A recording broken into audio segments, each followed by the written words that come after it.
Unknown. Henderson Field, Guadalcanal. 2200 hours.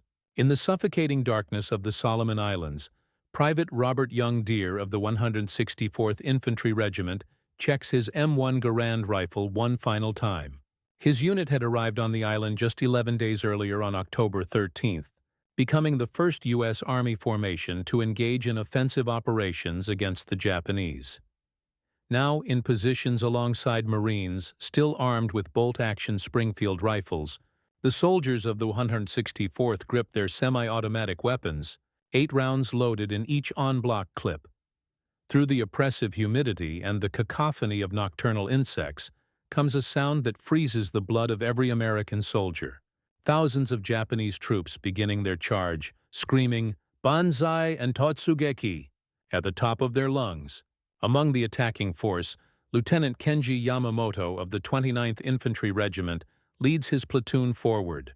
His Type 38, Arisaka rifle with its exceptionally long 31.44 in barrel proving unwieldy in the dense undergrowth. The 5-round internal magazine has been loaded with 6.5 50mm Arisaka rounds, each one requiring him to work the bolt action to chamber up, back, forward, down. Behind him, some newer troops carry the Type 99 rifle chambered in the more powerful 7.7 by 58 Miller cartridge, but still bolt action, still limited to 5 rounds before reloading with stripper clips. What happens in the next 12 hours of savage combat will demonstrate why American infantry possessed an overwhelming advantage in firepower that the Japanese never anticipated. The technological gap between the semi-automatic M1 Garand and the bolt-action Arisaka rifles would prove as decisive as any tactical doctrine, revealing how industrial innovation and mass production could determine the outcome of infantry combat in the world's first truly modern war. The battle about to unfold at Henderson Field would showcase a fundamental truth of the Pacific War. While Japanese soldiers displayed extraordinary courage and determination, they were handicapped by rifle technology that belonged to the previous war. The M1 Garand semi-automatic action, 8-round capacity, and powerful 3006 Springfield cartridge gave American forces a rate of fire and stopping power that Japanese infantry armed with bolt-action Arisaka rifles simply could not match. This disparity in small arms capability would be multiplied across thousands of engagements throughout the Pacific theater, from the steaming jungles of New Guinea to the volcanic ash of Iwo Jima, contributing significantly to the eventual American victory. The M1 Garand emerged from the mind of Canadian-American designer John Kenneth Garand, who began work at Springfield Armory in 1919. After 17 years of development, testing, and refinement, the U.S. Army officially adopted his design on January 9, 1936, making America the first nation to issue a semi-automatic rifle as standard equipment to its infantry forces. The rifle fired the powerful DO-306 Springfield cartridge, launching a 150-grain M2 ball projectile at 2.85 FTS from its 24-in barrel, generating 2,656 FTLB of muzzle energy. The genius of Garand's design lay in its gas-operated rotating bolt system. A small portion of propellant gas was tapped from a port near the muzzle, driving an operating rod that cycled the action automatically. Each pull of the trigger fired 1 round with the gas pressure automatically ejecting the spent case and chambering the next round without any manual intervention from the shooter. A trained soldier could accurately fire between 40 and 50 aimed shots per minute, compared to the 15 to 20 rounds per minute achievable with a bolt-action rifle. The 8-round en-bloc clip inserted from above into the fixed magazine could be reloaded in under 3 seconds by a practiced rifleman. The development process had not been without challenges. Early prototypes used a primer-actuated system that proved unreliable. The rifle was originally designed for the 276 Pedison cartridge, but General Douglas MacArthur intervened in 1932, insisting on retention of the 30-36 Springfield round to utilize existing ammunition stockpiles. This decision delayed production, but ultimately proved fortuitous as the powerful 306 cartridge provided excellent long-range performance and stopping power. The Arisaka rifles trace their lineage to Colonel Narakira Arisaka's original Type 30 design of 1897, developed to replace the inadequate Murata rifles then in service. By World War II, Japanese forces primarily fielded two variants: the Type 38, adopted in 1905, and the Type 99 introduced in 1939, 2599th year of the Japanese calendar. The Type 38 fired the 6.5x 50mm semi-rimmed cartridge with a 139-grain bullet at to 500 ft pers, generating approximately 1,150 TLB of muzzle energy. The Type 99 used the more powerful 7.7x 58mm cartridge, firing a 182-grain bullet at 2,400 ft pers with 2,300 TLB energy. Both Arisaka variants were bolt-action rifles with 5-round internal magazines loaded via 5-round stripper clips. The Type 38's exceptional 31.4 in barrel length made it one of the longest infantry rifles ever fielded, contributing to excellent long-range accuracy, but proving extremely cumbersome in jungle combat where engagement distances rarely exceeded 100 yards. The Type 99 with its shorter 25.9 in barrel was more manageable, but arrived too late to fully replace the Type 38 in service. The Arisaka action itself was remarkably strong. Post-war testing proved it stronger than the American Springfield, British Lee Enfield, or German Mauser actions. The rifles featured an innovative safety mechanism that could be operated silently, and the bolt design incorporated a gas escape system to protect the shooter in case of a ruptured cartridge case. However, these engineering achievements could not overcome the fundamental limitation of manual bolt operation in an era of increasing firepower. The industrial disparity between America and Japan became starkly apparent in rifle production figures. Between 1936 and 1945, American factories produced approximately 5.4 million M1 Garand rifles. Springfield Armory led production with 3.5 million rifles, while Winchester Repeating Arms Company contributed 513,280 rifles. International Harvester and Harrington and Richardson would add additional production during the Korean War. Peak production at Springfield Armory reached 1,000 rifles per day by January 1944, with Winchester achieving 600 rifles daily at their height. This massive output ensured that virtually every American infantry soldier and Marine in the Pacific carried the semi-automatic rifle. By mid-1943, the U.S. military's allocation system prioritized combat units, with the Marine Corps receiving 22,000 M1 Garands per month in early 1943, despite their initial reluctance to adopt the rifle. By the end of fiscal year 1942, the Marine Corps possessed 62,186 M1 Garands, though not all had reached frontline units. Japanese production presented a starkly different picture. From 1905 to 1945, Japan manufactured approximately 3 million Type 38 rifles across multiple arsenals, including Koshiawa, later Tokyo, Kakura, Nagoya, and Mokdan Arsenal in occupied Manuria.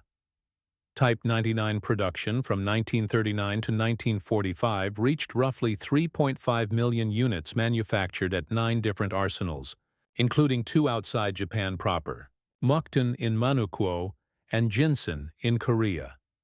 Despite these substantial numbers totaling over 6 million rifles, Japan never achieved the production rates necessary to fully modernize their infantry arms.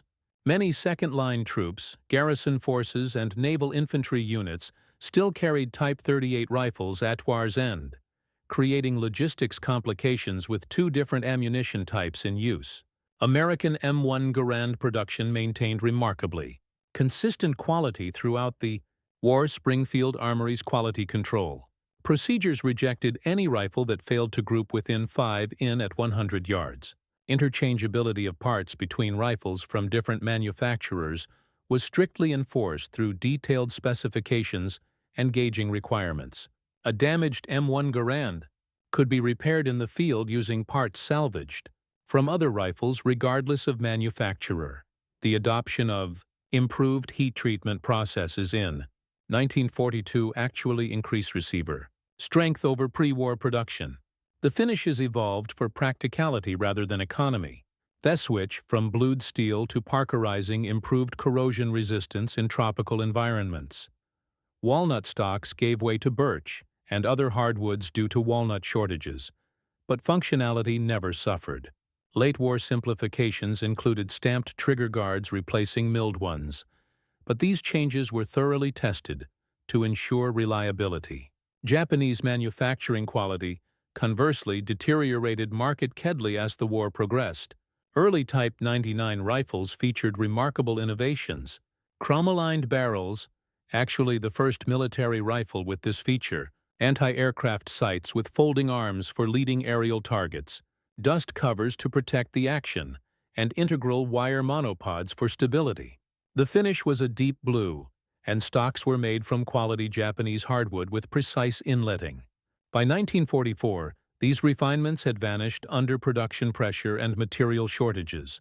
Last-ditch rifles exhibited rough machining marks, simplified fixed rear sights to eliminate the complex ladder sight, wooden butt plates, replacing metal, and inferior wood with poor fitting. Some final production rifles lacked even basic finishing with visible tool marks on all metal surfaces. That chrome lining disappeared as chromium became scarce. Monopods were eliminated, and even the imperial chrysanthemum marking became crudely stamped rather than precisely rolled. The M1 Garand semi-automatic action provided multiple tactical advantages beyond simple rate of fire.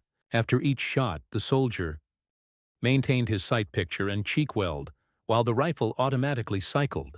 This meant faster target reacquisition and more accurate follow-up shots.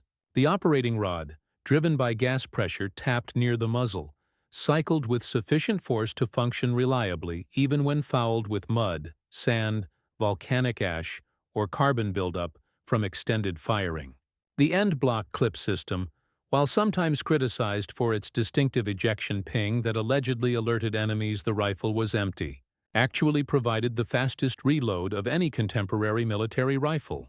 A trained soldier could reload in under 3 seconds versus 5 to 7 seconds for a skilled user working with stripper clips on a bolt-action rifle.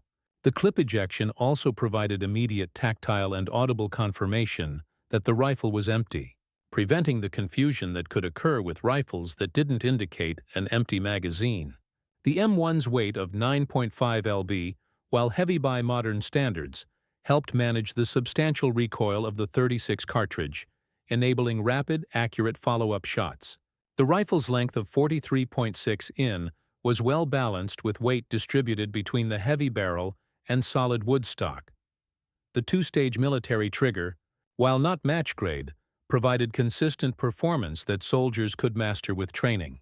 The Arisaka rifles, despite their robust construction and theoretical accuracy, suffered from inherent limitations of bolt-action operation that became critical in Pacific combat.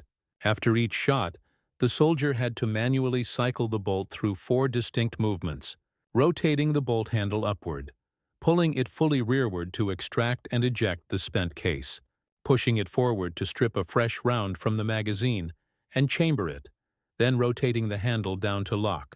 This process broke the shooter's firing position, disrupted sight alignment, and required 2 to 3 seconds even for a well-trained soldier. The Type 38's extreme length of 50.3 in made it particularly unsuitable for jungle warfare. Japanese soldiers found the rifle catching on vines, difficult to swing onto targets in dense vegetation, and nearly impossible to use effectively in bunkers or fortified positions. The long barrel, while providing excellent long-range accuracy with minimal bullet drop, was a liability when combat ranges rarely exceeded 100 yards, and often occurred at conversational distances. The 5-round magazine capacity meant Japanese soldiers had to reload 60% more often than Americans to fire the same number of rounds.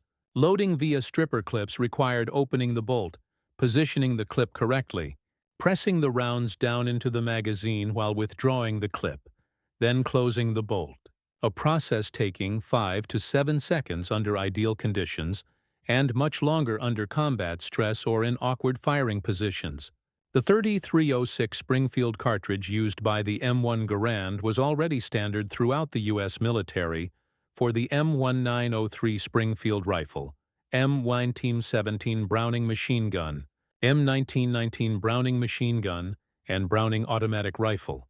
This commonality simplified logistics immensely. A single ammunition type could supply rifles, automatic rifles, and machine guns. The cartridge's rimless design fed reliably from clips, belts, and magazines. American ammunition production was staggering. The Lake City Army Ammunition Plant alone could produce 200 million rounds annually by 1943.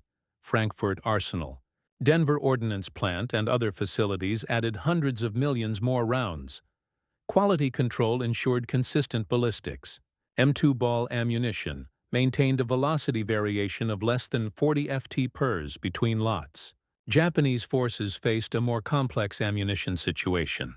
Units equipped with Type 38 rifles required 6.5x 50mm semi-rimmed ammunition, while those with Type 99s needed 7.7x 58mm rounds.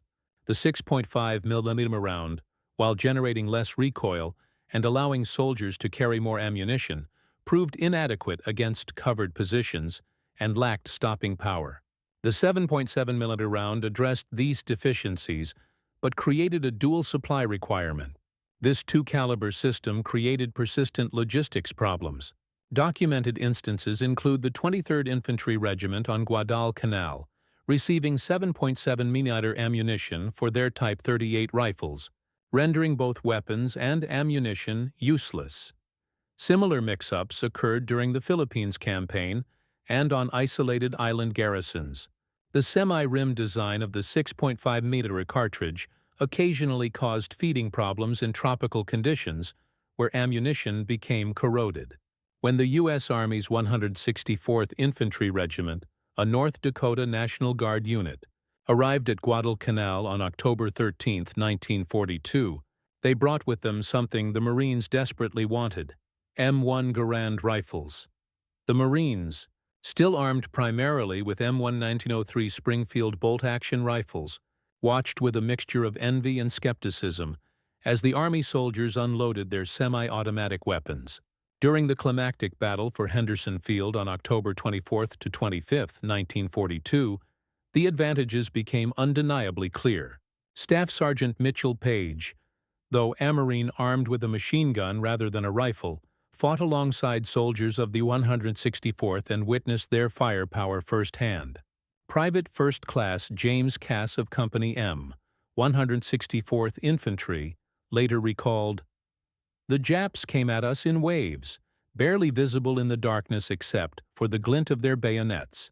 With our Garands, we could put 8 rounds into them before they covered 30 yards. Each man was like a machine gun section.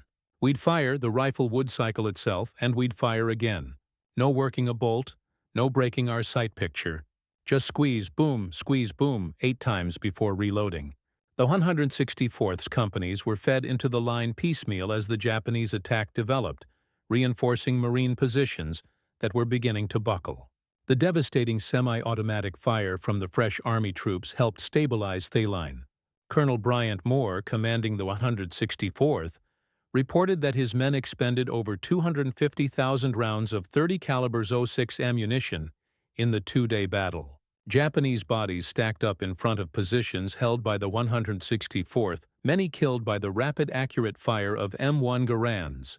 Marine Private Robert Leckie, who would later write the memoir Helmet for My Pillow, observed the Army troops in action. "We thought they were green, these dog faces with their new-fangled rifles. But when the Japs charged, those Garands spoke with a voice we'd never heard before. It was like a continuous roar, not the sporadic crack of our Springfields." Sergeant Masao Watanabe of the 29th Infantry Regiment, 2nd Division Sendai, survived the October offensive at Guadalcanal.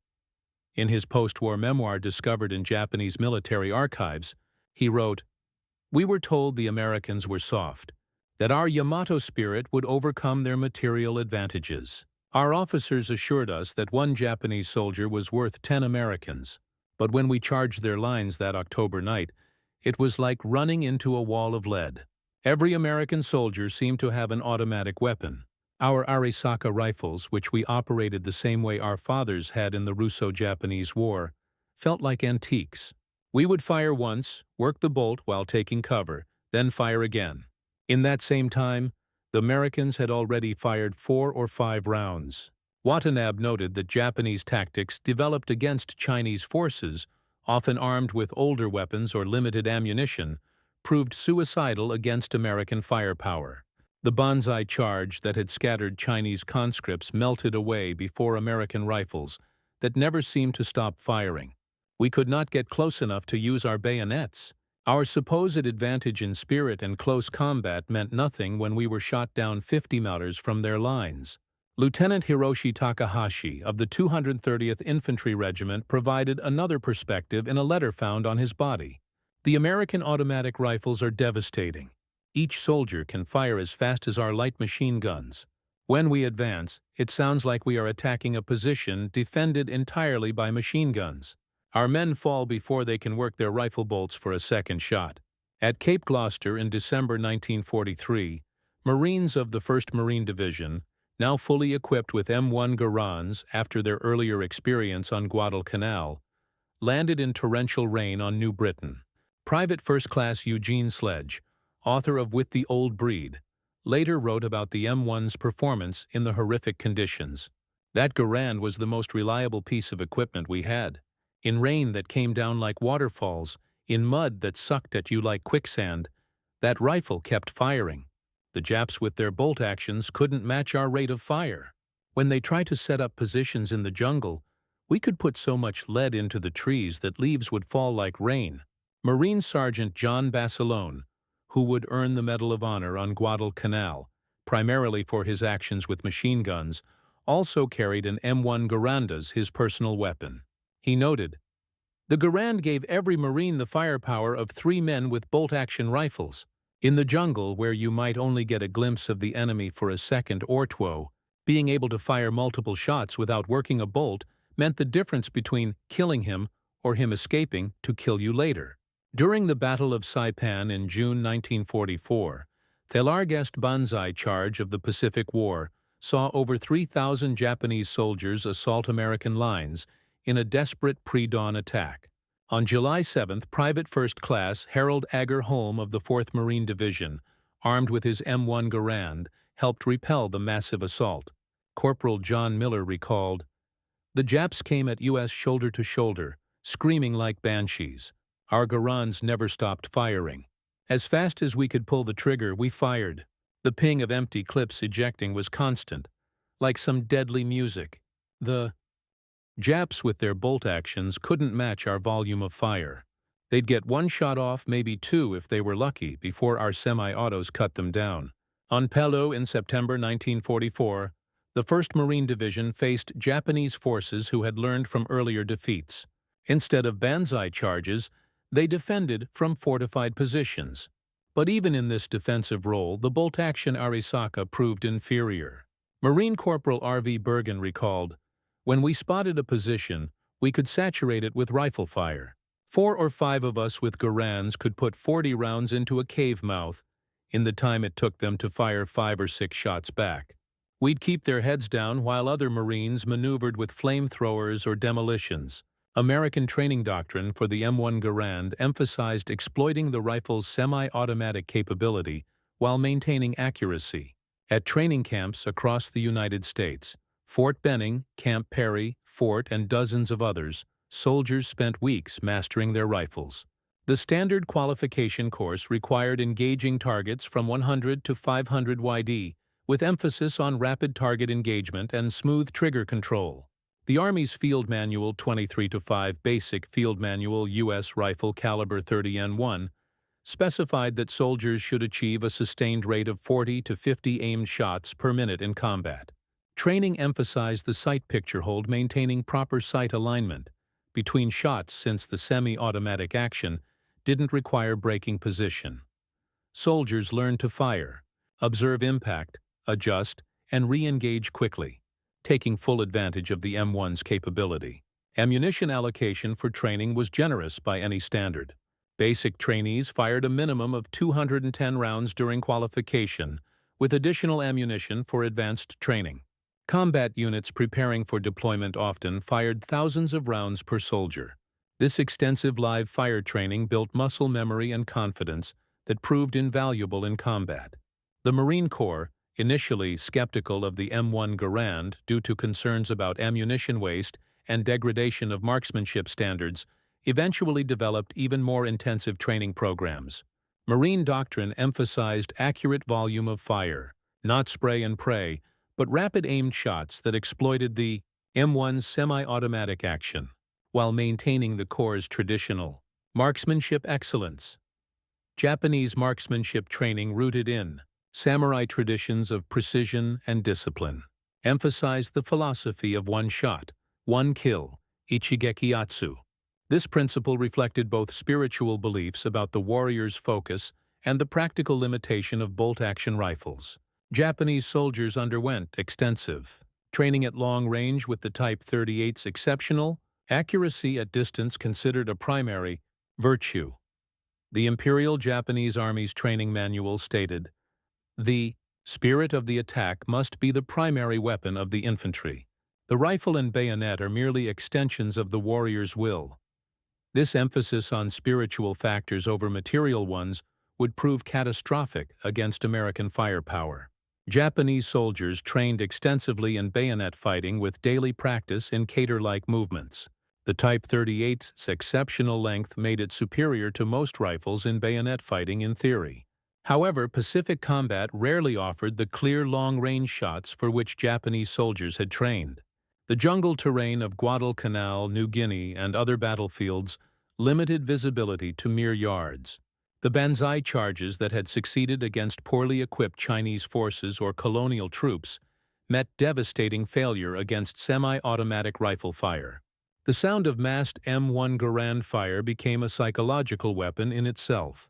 The rapid rhythmic crack of semi-automatic fire, punctuated by the distinctive metallic ping of ejecting clips, had a demoralizing effect on Japanese forces. A captured Japanese training document from 1943 instructed soldiers, "The American automatic rifles create a sound like many machine guns firing. Do not be discouraged by this volume of fire. Remember your spiritual superiority and press forward with determination." However, spiritual superiority proved inadequate against material reality. Japanese soldier Yukio Nakamura, captured on Saipan, told interrogators, "We were told Americans were cowards who relied on machines instead of warrior spirit. But they're rifles that fired without stopping. It was like fighting against a machine, not men. Our officers told us to charge with our bayonets, but we were cut down before we could get close enough to use them." Conversely, American troops gained immense confidence from their firepower advantage. Marine Corporal James Russell recalled, "Knowing you could put 8 rounds downrange as fast as you could pull the trigger, it made you feel invincible. When the Japs charged, you didn't panic. You just started shooting and kept shooting until they stopped coming, or you heard that ping telling you to reload." At the squad level, the M1 Garand's advantage became even more pronounced. An American rifle squad of 12 men armed with 10 M1 Garands and 2 Browning automatic rifles could deliver 400 to 500 aimed rounds per minute in sustained fire. A comparable Japanese squad with Arisaka rifles might manage 150 to 180 rounds per minute, assuming well-trained soldiers managing maximum bolt-action speed. This disparity fundamentally altered small unit tactics. American squads could effectively conduct fire and maneuver with one fire team laying down suppressive fire while another advanced. The volume of accurate semi-automatic fire could keep enemy heads down, allowing American forces to close with and destroy Japanese positions. Japanese squads, limited by their bolt-action rifles, struggled to generate sufficient suppressive fire while maintaining mobility. At company level, typically 200 men, the difference became overwhelming. An American rifle company could deliver devastating defensive fire against Japanese attacks. During the October 24th to 25th Battle for Henderson Field, companies of the 164th Infantry Regiment demonstrated this capability. Company G, 164th Infantry, reported expending 30,000 rounds of Thalton 3006 ammunition in one night of fighting, an average of 150 rounds per man, while suffering only light casualties. Thematics were inexorable.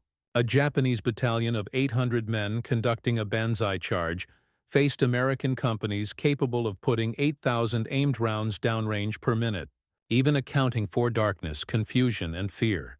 The volume of semi-automatic fire created kill zones that human courage alone could not overcome. The M1 Garand's superiority contributed directly to the success of American island-hopping strategy. American forces could land on Japanese-held islands, confident in their ability to establish and hold beachheads against counterattacks. The firepower of M1-equipped infantry meant smaller forces could hold larger perimeters, allowing rapid buildup of forces for breakout operations. On island after island, Tarawa, Kwajalein, Anuke, Saipan, Guam, Palileo, Iwo Jima, Okinawa, the pattern repeated. Japanese forces unable to match American firepower resorted to increasingly desperate tactics. Banzai charges gave way to defense in depth. But even in fortified positions, the slow rate of fire from bolt-action rifles meant Japanese soldiers could rarely exploit opportunities when Americans exposed themselves during assault. The Japanese military's retention of bolt-action rifles stemmed significantly from their victory in the Russo-Japanese War of 1904 to 1905. In that conflict, Japanese infantry armed with Type 30 and Type 35 Arisaka rifles had defeated Russian forces through superior training, discipline, and tactical innovation. The Battle of Mukden and the Siege of Port Arthur seemed to validate the supremacy of Japanese warrior spirit over material factors. This success, however, created institutional blindness to technological change. The Japanese military establishment, dominated by officers who revered the Russo-Japanese War as Japan's coming of age, as a great power, failed to recognize that warfare had fundamentally changed. World War I had demonstrated the dominance of firepower over Elan, but Japan, not having participated significantly in that conflict, failed to internalize its lessons. The American adoption of the M1 Garand reflected hard-learned lessons from World War I. General John J. Pershing, commander of the American Expeditionary Force, had witnessed the devastating effect of automatic weapons in France. In 1918, he specifically called for development of a semi-automatic rifle, stating, "The soldier who can deliver the most accurate fire in the shortest time will dominate the battlefield of the future." This requirement launched the development process that would culminate in the M1 Garand. The United States spent nearly 2 decades perfecting the design, conducting extensive trials, and building the industrial infrastructure for mass production.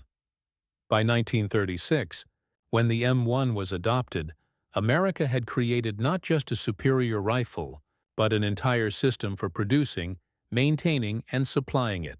The Japanese did eventually recognize the need for semi-automatic rifles.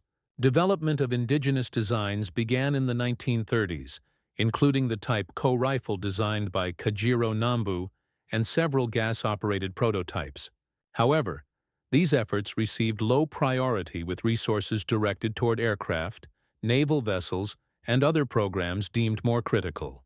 Most tellingly, when the Japanese finally attempted to copy the M1 Garand as the Type 4 rifle, often mistakenly called Type 5, they managed to produce only 250 part sets, with approximately 100 to 125 rifles actually assembled before war's end.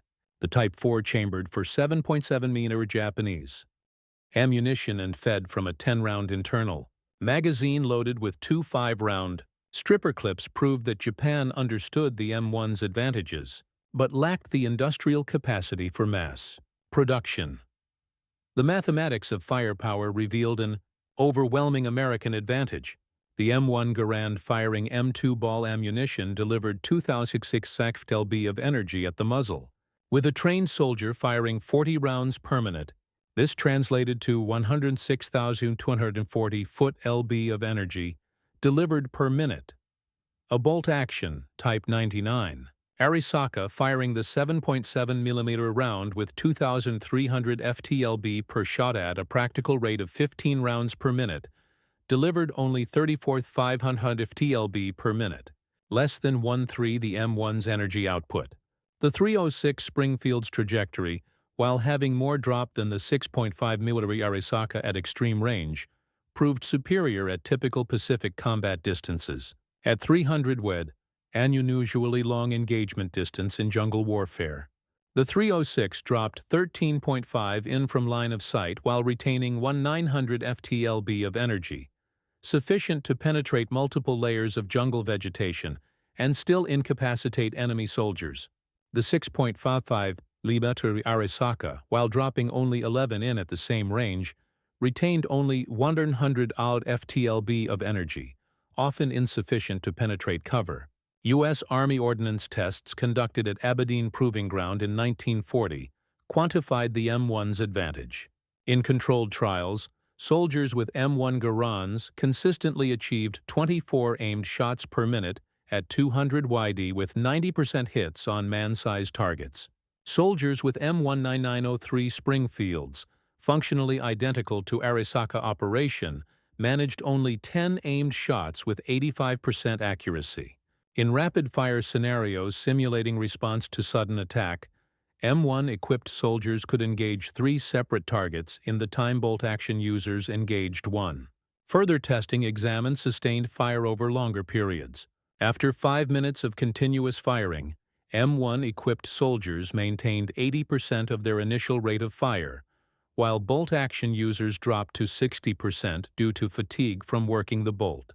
The M1 semi-automatic operation required only trigger finger movement, while bolt-action operation demanded gross motor movements of the entire arm and shoulder.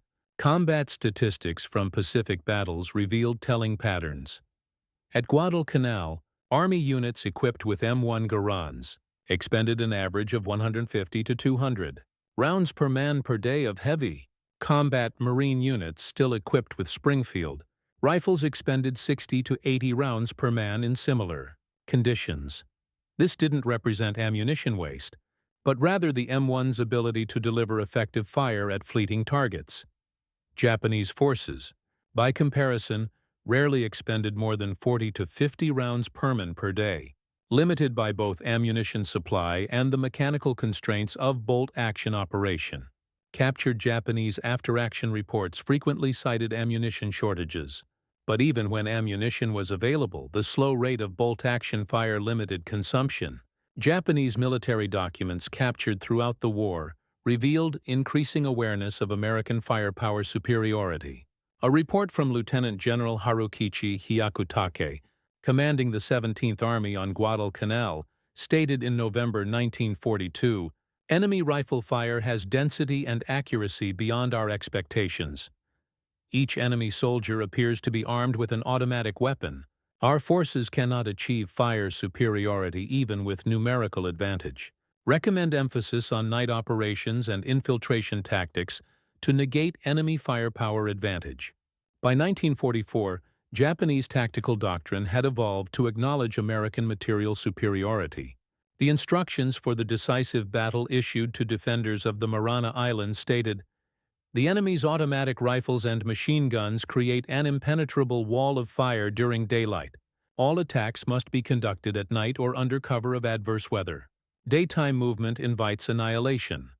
Lieutenant General Tadamichi Kuribayashi, the brilliant defender of Iwo Jima, wrote in January 1945, "The American automatic rifles are remarkable weapons.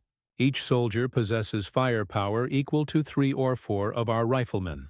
We must not waste lives in futile banzai charges against such firepower. Instead, we will make them pay for every meter of ground from fortified positions." His defensive strategy, avoiding suicidal charges in favor of defense in depth, prolonged the battle, but could not overcome American material superiority. The Japanese made several attempts to increase infantry firepower. The Type 100 submachine gun, introduced in 1942, was intended to provide automatic fire capability. However, production reached only about 27,000 units by war's end, insufficient to make a strategic difference. The weapon also fired the relatively weak 8mm Nambu pistol cartridge, lacking the range and stopping power needed for Pacific combat. More revealing was the Japanese effort to copy the M1 Garand itself. When American forces captured the Yokosuka Naval Arsenal in 1945, they discovered the Type 4 rifle program.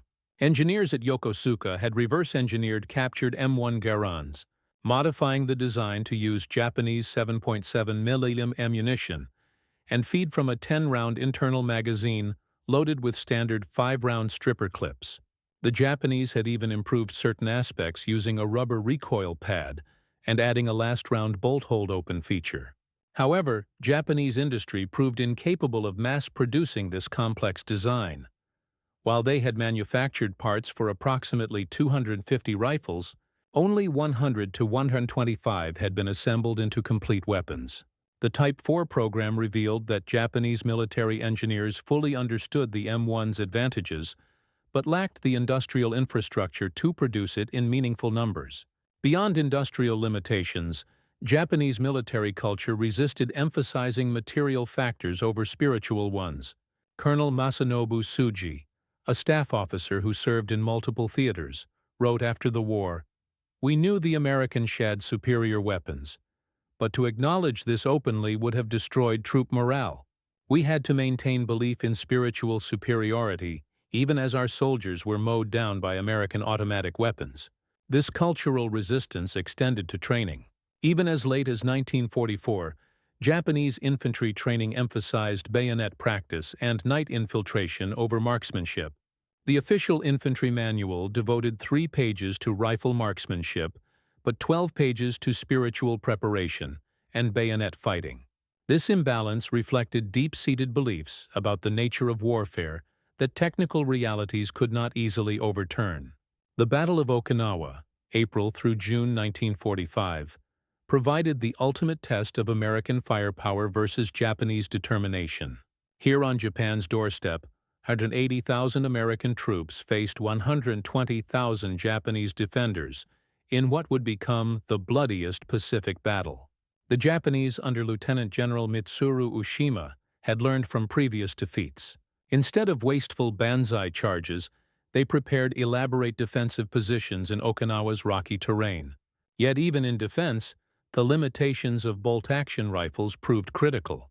When American forces advanced, Japanese defenders armed with Arisaka rifles could rarely deliver sufficient volume of fire to stop them. Private First Class Desmond Doss, the conscientious objector medic who would receive the Medal of Honor, later described the sound of American rifles supporting his rescue efforts. The Garands were firing so fast it sounded like one continuous roar. Our boys could keep Japanese heads down while I went out for wounded. If they'd all had bolt-action rifles like the Japanese, I never could have saved those men. On May 4, 1945, the Japanese launched their only major counteroffensive of the battle. 5,000 Japanese soldiers attacked American lines in a coordinated assault designed to break through to the American rear areas. The attack began at 0430 hours with the largest artillery barrage Japanese forces had managed in the Pacific War, 12,000 rounds in 30 minutes. As Japanese infantry emerged from their positions and charged across open ground, they met a wall of American fire.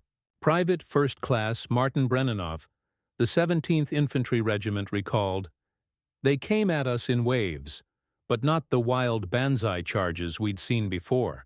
These were organized attacks with fire support, but our Garands never stopped firing. 8 shots, ping, reload, 8 more shots. The noise was incredible. The Japanese with their bolt actions would fire once, maybe twice. Then our semi-auto fire would cut them down." The attack shattered against American firepower with horrific Japanese losses. 4,000 dead versus 714 American casualties.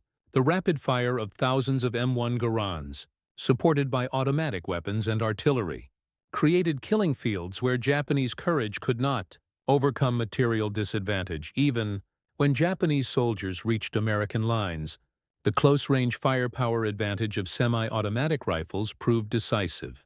Sergeant William Manchester, who would later become a renowned historian, fought on Okinawa with the 29th Marines. He wrote, "The M1 rifle was our best friend. In the chaos of close combat, being able to fire 8 times without working a bolt saved countless American lives.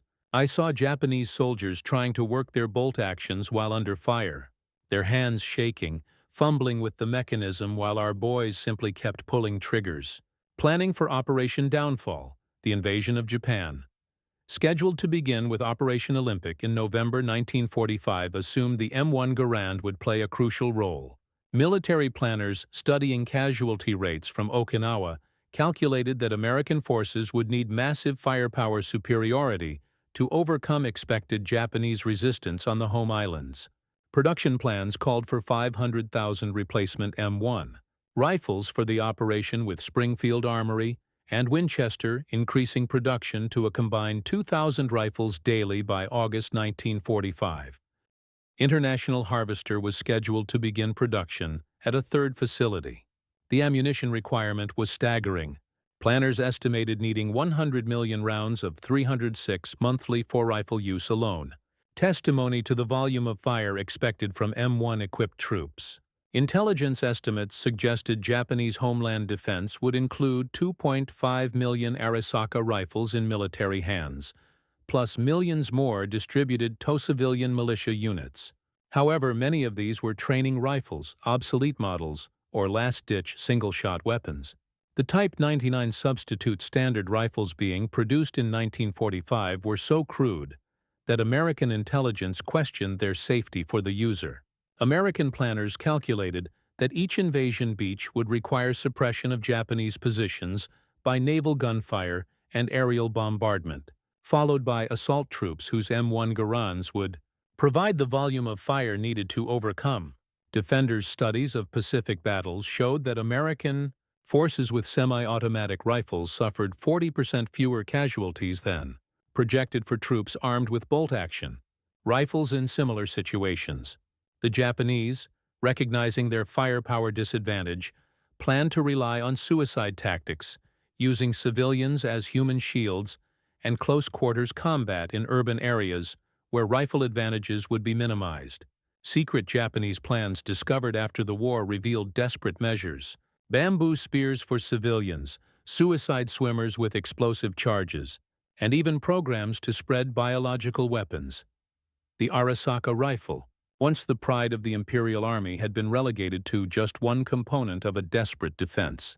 The atomic bombings of Hiroshima and Nagasaki ended the war before Operation Downfall commenced. Post-war analysis suggested American casualties could have reached 500,000 to 1 million, with Japanese casualties in the millions. The M1 Garand's firepower advantage would have been crucial, but at a terrible cost in lives on both sides. The M1 Garand's success influenced military rifle development worldwide. The Soviet Union, which had struggled with limited production of its SVT-40 semi-automatic rifle during World War II, developed the SKS carbine, directly influenced by captured M1 Garands. China's Type 56 carbine was essentially a copy of the Soviet SKS. France developed the MAS-49, taking lessons from both the M1 Garand and their own pre-war semi-automatic experiments. Even Britain, traditionally conservative in small arms adoption and satisfied with their Lee Enfield rifles during the war, began developing semi-automatic rifles immediately post-war. The Belgian FN-49, the Swiss Stu-57, and the Italian BM-59 all reflected lessons learned from America's semi-automatic success in World War II. The M1 Garand continued serving through the Korean War, where it again proved superior to bolt-action rifles used by Chinese and North Korean forces. In the early stages of that conflict, American forces in Korea, armed with M1 Garands and supported by automatic weapons, repeatedly stopped massive Chinese human wave attacks reminiscent of Japanese banzai charges. The rifle served until gradually replaced by the M14 in the late 1950s and early 1960s. In a remarkable historical irony, the United States equipped the newly formed Japanese Self-Defense Forces with M1 Garand rifles in the 1950s. Japanese soldiers who had faced the weapon now trained with it, experiencing firsthand the firepower advantage their predecessors had faced. The JSDF received approximately 150,000 M1 Garands through American military assistance programs. Japanese veterans interviewed in the 1960s consistently cited American firepower particularly the M1 Garand, as a decisive factor in their defeat. Saburo Sakai, Japan's leading surviving fighter ace, stated, "We could match American courage. We could match American tactics, but we could never match American firepower." Every GI with his automatic rifle was worth 3 of our soldiers. Today, both the M1 Garand and Arisaka rifles are highly sought after by collectors, though for different reasons. The civilian marksmanship program has sold over 500,000 surplus M1 Garands to American citizens since its inception, making it one of the most common military collectibles. The rifle's distinctive ping has become iconic in popular culture, featured in countless war films, television shows, and video games. The M1's reputation as the greatest battle implement ever devised. General Patton's famous assessment remains unchallenged among World War II infantry weapons. Modern shooting competitions still feature M1 Garand matches, with the rifle proving remarkably accurate even by contemporary standards. Japanese Arisaka rifles, particularly those with intact imperial chrysanthemum markings, are prized collectibles. The chrysanthemum, symbol of the emperor, was typically ground off rifles before surrender, making intact examples rare and valuable. Modern testing has proven the Arisaka action to be exceptionally strong, stronger even than the Mauser or Springfield actions. But this strength could not overcome the fundamental disadvantage of bolt-action operation. Interestingly, both rifles have seen combat in the 21st century. M1 Garands have appeared in conflicts in the Middle East, supplied decades ago through military aid programs. Arisaka rifles have been documented in use by insurgent forces in Afghanistan and Myanmar, testament to the durability of the design, even if tactically obsolete. Her on that October night at Henderson Field in 1942, as Private Robert Young Deere of the 164th Infantry Regiment and thousands of other American soldiers demonstrated the devastating effectiveness of semi-automatic rifle fire. They were proving a fundamental truth of modern warfare. Technological superiority, backed by industrial production, could determine the outcome of battle regardless of human courage or determination. The M1 Garand delivered 40 to 50 aimed shots per minute versus the Arisaka's 15 to 20. 8 rounds before reloading versus 5. Semi-automatic operation versus manual bolt manipulation. Weight of fire that could stop a bonsai charge in its tracks versus single shots that required breaking sight picture to chamber the next round. These mathematical realities multiplied across millions of individual firefights from Guadalcanal to Okinawa helped determine the Pacific War's outcome. Lieutenant Kenji Yamamoto, who led that charge on October 24, 1942, with his Type 38 Arisaka, did not survive to see the dawn. His rifle, with its exceptional accuracy and admirable construction, its smooth bolt action and strong receiver, could not overcome the wall of semi-automatic fire that met his attack. Found after the battle, his weapon had 3 rounds remaining in the magazine. He had managed to fire only twice while advancing 100 yards under the concentrated fire of M1 Garands. Around him lay dozens of his soldiers, most with full or nearly full magazines in their Arisakas, having been cut down before they could effectively return fire. The story of the M1 Garand versus the Arisaka rifles ultimately tells a larger truth about World War II in the Pacific, that courage and determination, while admirable and necessary, could not overcome the arithmetic of firepower. The United States had produced 5.44 million M1 Garands by war's end, ensuring that virtually every American rifleman possessed semi-automatic firepower. Japan, despite producing over 6.5 million rifles total, never escaped the technological constraints of bolt-action operation, never could match the volume of aimed fire that semi-automatic rifles produced.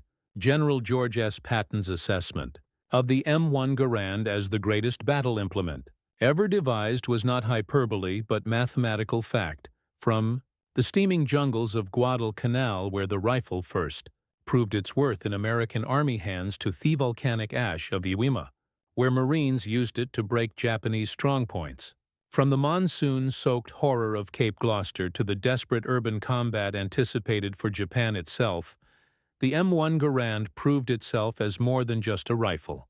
It was a war-winning weapon that gave American forces a decisive edge in the most brutal theater of the world's most terrible war.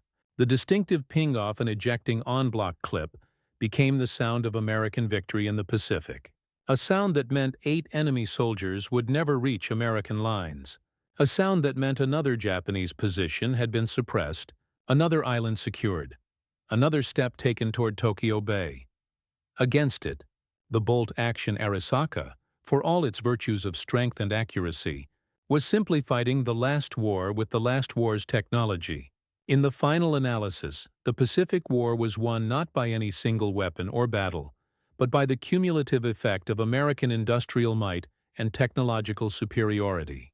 The M1 Garand stood as perhaps the most visible symbol of this advantage at the individual soldier level. Every GI or Marine with an M1 possessed the firepower of 3 enemy soldiers, an advantage that no amount of spiritual training or warrior tradition could overcome. The Japanese soldier, brave as he was, dedicated as he was, skilled as was, could work his rifle bolt only so fast, and in modern war, rate of fire multiplied by accuracy equaled survival. The Arisaka rifles now rest in museums and private collections, respected for their quality and historical significance. The M1 Garand likewise has passed into history, though many still function perfectly on rifle ranges across America. But in their time, in the desperate struggle across the Pacific, one was clearly superior to the other. The semi-automatic rifle had made every American soldier a base of fire unto himself, and that advantage multiplied across the vast expanses of the Pacific theater, helped ensure Allied victory. The last word belonged not to courage or spirit, but to the mechanical precision of gas-operated semi-automatic fire. 8 rounds, 1 pull of the trigger each, before that distinctive ping announced it was time to reload and continue the fight.